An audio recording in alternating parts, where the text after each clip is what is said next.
Let's take a look and see where we are today. Total number of hospitalizations down. That's the way we like to see it. Rolling average down. That's the way we like to see it. Change in intubations down. That's the way we like to see it. Number of new cases up. We don't like to see that, but it's only up a tick. And again,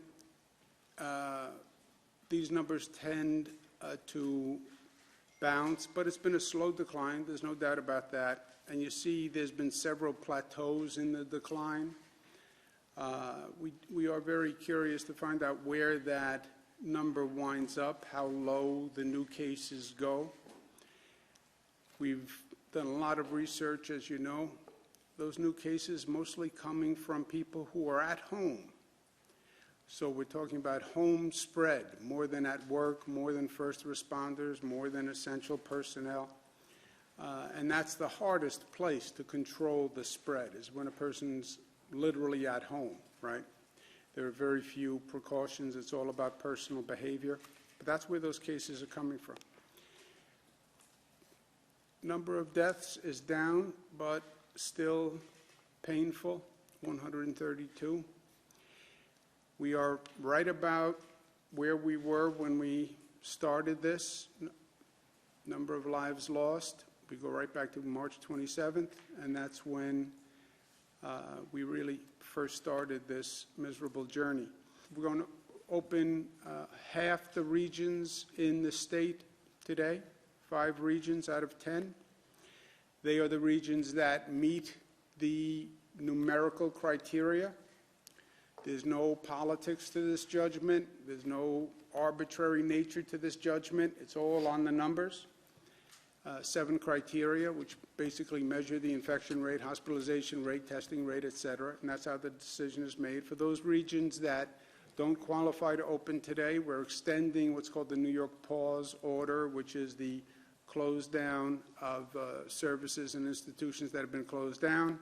If a region hits its benchmark at any time, regardless of the pause order, then that region can open. We're opening phase 1 in those 5 regions today. Just some points on each of those industries. Residential commercial construction will open, indoor construction and outdoor. Masks must be worn by employees when they're 6 feet from one another, so they must all have masks. The employer must provide the masks, any gloves, any equipment that the employees need on that work site must be provided by the employer. There's no congregate meetings. For retail businesses, curbside pickup starts. The employee and the purchaser in the vehicle must be wearing a mask. Anyone in the vehicle must be wearing a mask. Gloves are preferred, but they're not mandated. And the employer, the store owner must make hand sanitizer available. If curbside pickup is not practicable, then in-store pickup is available, but it is in-store pickup. It is not in-store shopping. We've worked with New Jersey and Connecticut. We've come up with an agreement that accommodates all needs, and it was done in good faith. The agreement is New York, New Jersey, Connecticut, Delaware will all be opening beaches for the Memorial Day weekend. States will have different specific rules about what happens on that beach.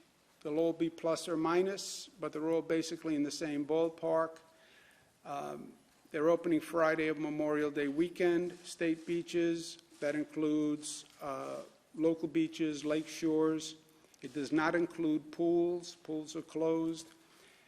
But no more than 50% capacity, and that'll be done at parking areas, entrance areas, exit areas, et cetera.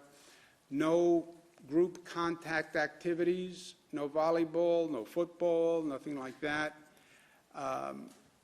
Areas of social gathering will be closed, picnic areas, et cetera. Playgrounds, pavilions, arcades.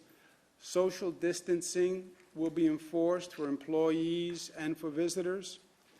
Masks must be worn by employees, and visitors must have masks and wear them when they can't socially distance. At this point, concessions will not be operating. We don't want long lines of people waiting for concession stands, and we'll ensure that staff levels are adequate to enforce these measures. On the beaches that are controlled by cities, towns, counties, municipal beaches, municipal lakes, the local government can decide to open or stay closed. I just want to say on a personal level, and I want to make sure everybody understands this. The facts here have been changing, and the facts have only been getting more negative. This started that it was only going to attack vulnerable people, seniors, people with comorbidities. I was speaking to a doctor today about a young person who passed away of a stroke from COVID. No underlying conditions, nothing else. It was a stroke, no respiratory illness.